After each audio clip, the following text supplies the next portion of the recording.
어쩜 이렇게 시간이 안 가는지 정말 버스 안에서 going 이불 속에서 going은 언제나 너에게 going. Halo teman-teman, pada kesempatan kali ini saya akan menjelaskan tentang kebijakan militer Jepang dalam rangka pendudukan Jepang di Indonesia. Langsung saja, check it out.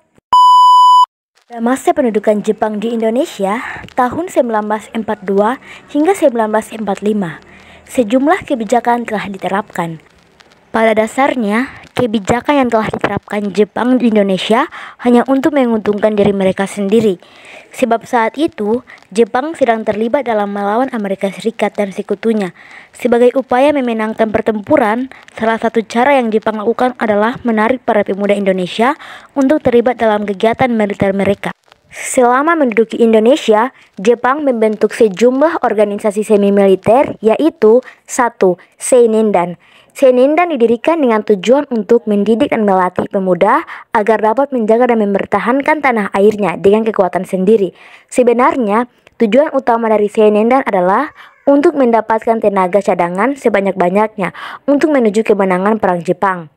Korps Seinindan beranggotakan para pemuda dengan usia 15-25 tahun. Namun, ketika para Asia Timur Raya mencapai puncaknya, terjadi perubahan usia, yaitu 14-22 tahun. Jumlah Seinindan pun berkembang dari 3.500 menjadi 5.000 pada masa akhir pendudukan Jepang. Yang kedua, Funjikai. Funjikai merupakan korps pelatihan militer bagi wanita dengan usia minimum 15 tahun. Tenaga wanita dengan usia 15 tahun dimaksudkan sebagai garis belakang untuk membantu dan merawat korban perang.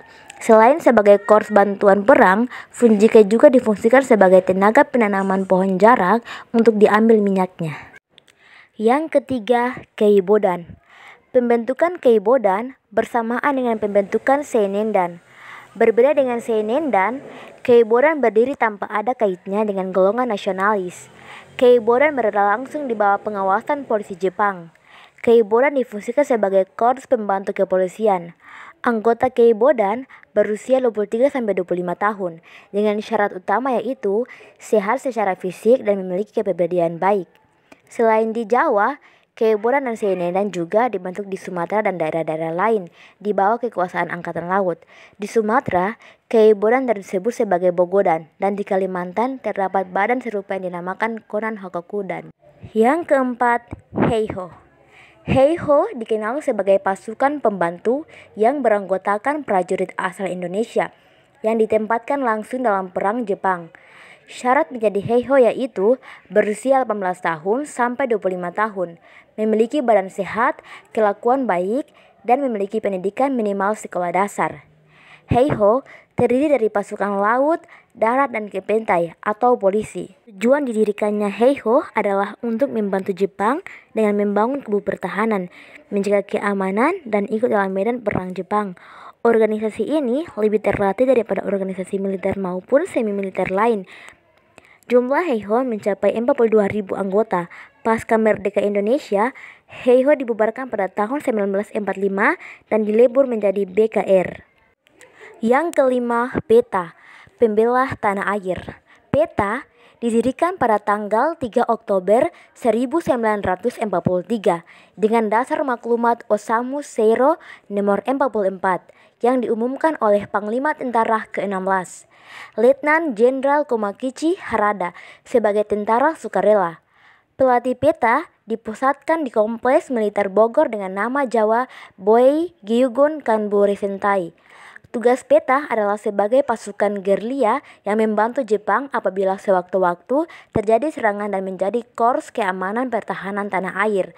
Terdapat kepangkatan di PETA yaitu Didanko, Komandan Batalion, Chudako, Komandan Kompli, Sodako, Komandan Pleton, Bundako, Komandan Regu, dan Gyohei, prajurit sukarela. Yang keenam, Barisan Pelopor. Barisan Pelopor merupakan organisasi semi-militer yang dibentuk sebagai hasil dari sidang ketiga Chuo Sang-in. Organisasi ini dipimpin oleh Insinyur Soekarno, sedangkan wakilnya adalah R.P. Suroso, Otto Iskandar Dinata, dan Dr. Buntaran Martoatmojo. para tokoh nasionalis memanfaatkan organisasi ini sebagai alat untuk menanamkan nasionalisme di kalangan pemuda. Para pemuda dikerahkan untuk mendengar pidato para tokoh nasionalis. Dalam pidatonya, para tokoh nasionalisme selalu menyelipkan kata-kata yang membangkitkan semangat cinta tanah air di kalangan pemuda.